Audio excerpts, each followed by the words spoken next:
Most people know the bright lights of Times Square, the Empire State Building, the Statue of Liberty.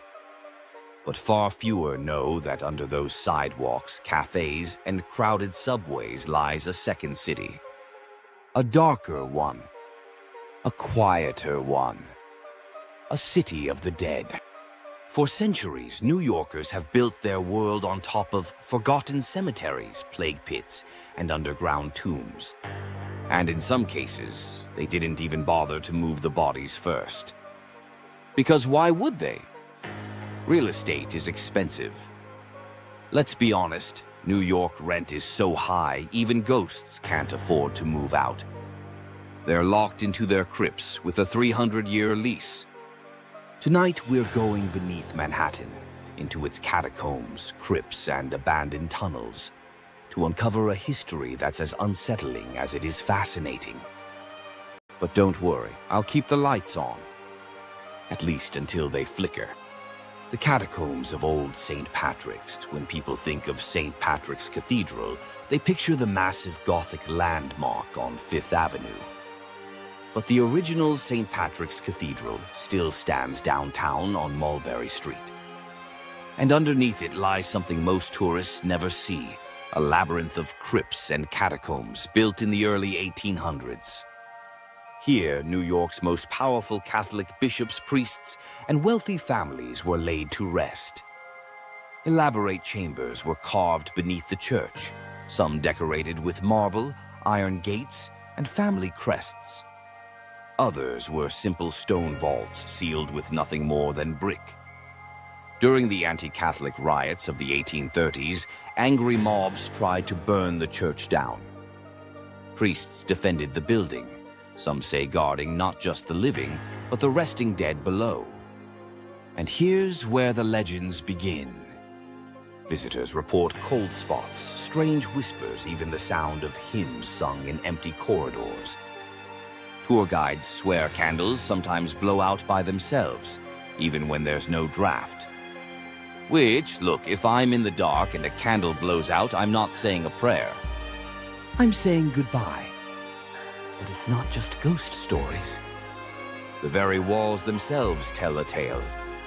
Names carved into stone vaults reveal forgotten families who built early New York. Each crypt is a time capsule. And some vaults, they're still sealed. No one knows what's inside.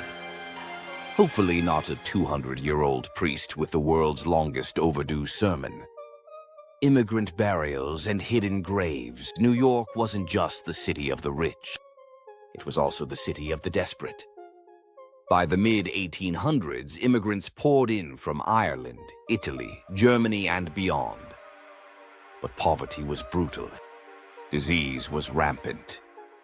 Epidemics like cholera and yellow fever tore through crowded neighborhoods. The dead piled up faster than the city could bury them. In 5 Points, New York's most infamous slum, bodies were buried in shallow pits, sometimes beneath the very buildings people lived in. When construction crews dug foundations in the 1900s, they uncovered bones by the cartload. And often, they just reburied them nearby and kept working. Hey boss, I found a skull. Cool, toss it in the corner and pour the concrete. And that, ladies and gentlemen, is why every new luxury condo in Manhattan is haunted. Many immigrant families scraped together what they could to bury their dead under churches. These improvised crypts are still hidden in basements, sealed off and forgotten.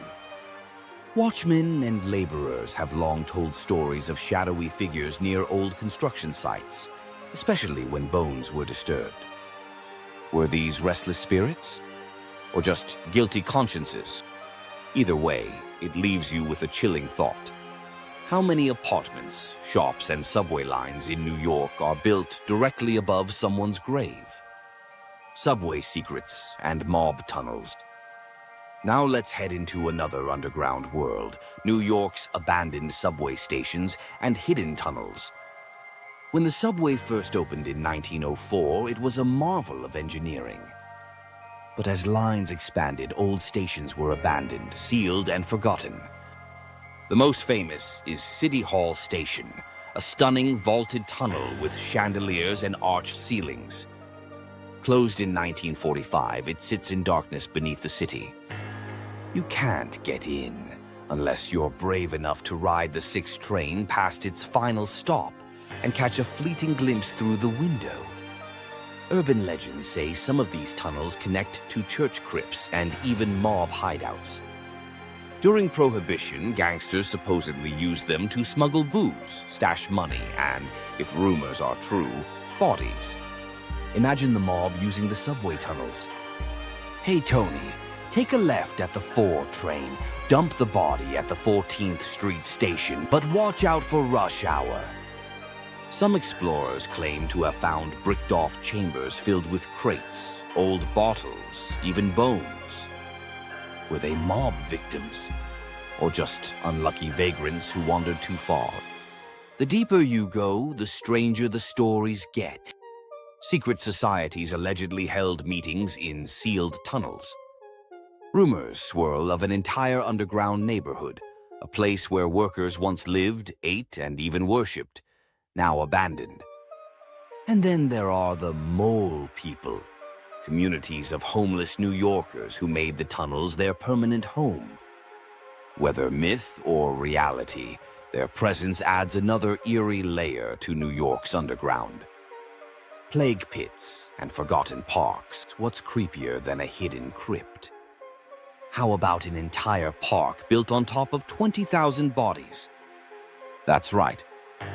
Washington Square Park, one of Manhattan's most popular hangouts, was once a burial ground for paupers and plague victims.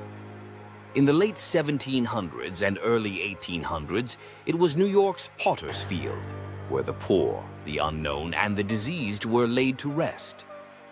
To this day, bones are still uncovered during renovations.